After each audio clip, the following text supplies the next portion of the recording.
Wars of Greece and Persia by Ana Kernel Parado. First, we're going to talk on how Persia became an empire. It's right next to Greece, as you see on this map. Here, Persia is all the purple land. Cambyses rules Persia for a while, and Persia continues to prosper. As Darius rules Persia and helps it grow a lot, in this time, some Greek cities, here shown in green, revolted against him, and they're in Persian territory. So Darius wanted revenge against all Greeks. 9 years later, Darius finally invades Greece, and was the Battle of Marathon. As you see here, the black are the Greeks, and the white and black boxes are the Persians. And during this battle, the Greeks had only about 11,000 soldiers, while Persians had about 15,000.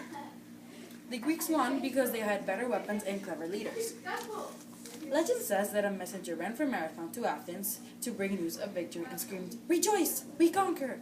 He was so exhausted that he fell and died.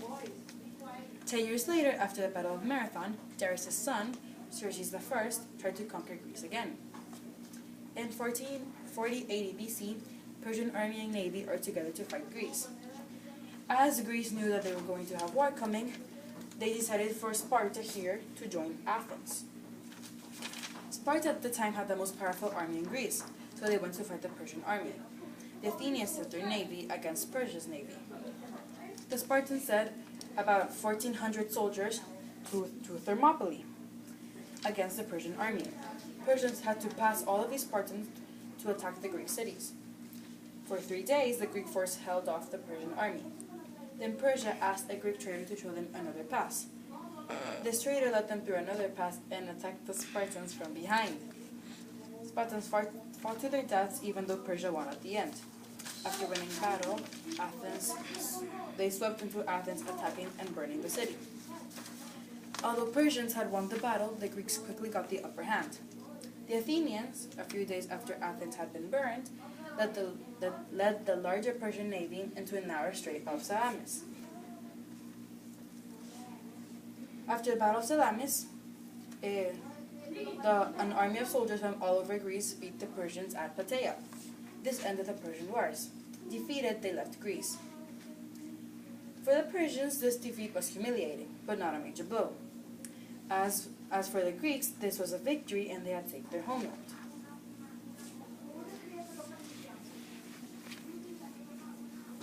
Here is the Battle of Thermopylae. The Spartans here are the ones in yellow, and the Persians are all the ones in black. And then here's the Battle of Salamis. You can see that these are the Persians and these are the Greeks.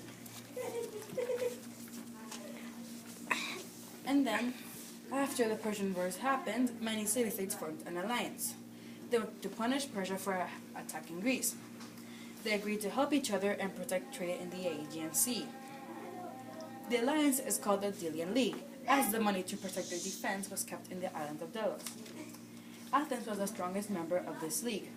Without even fighting, the Athenians made the Delian League an Athenian empire. The Delian League wasn't the only alliance in Greece at the time. Many cities in southern Greece, including Sparta, banded together too. That alliance was called the Peloponnesian League, after the peninsula on which the city is located. Sparta declared war to Athens as they thought it had gotten too much power. This started the Peloponnesian War. In 431 BC, the Spartan army marched north of Athens, surrounded the city, and waited for Athenians to come and fight. The Athenians, on the other hand, stayed in the city, waiting for Spartans to leave. Instead, the Spartans took the chance and burned all the crops around Athens. So they would be forced to surrender because they would be starving. What they didn't expect is that Athens had sent merchant ships to Athens with plenty of food, and of course the Spartans' plan didn't work out.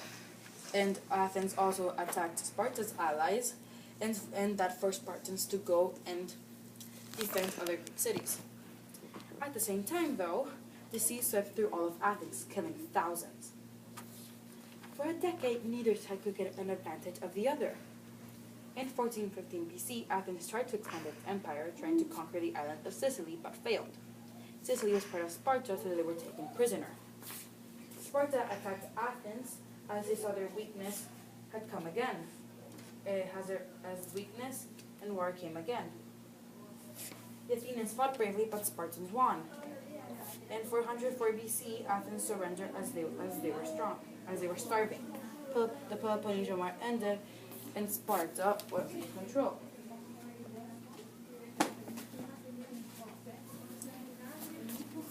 After defeating Athens, Sparta became the most powerful city-state in all of Greece. For about 30 years, the Spartans controlled nearly all of Greece until other city-states started to resent them. Control of Greece came from city-state to city-state. Fighting kept on for many years, which weakened Greece and left it open to attack from the outside. Thank you. This has been my presentation on the wars of Greece and Persia.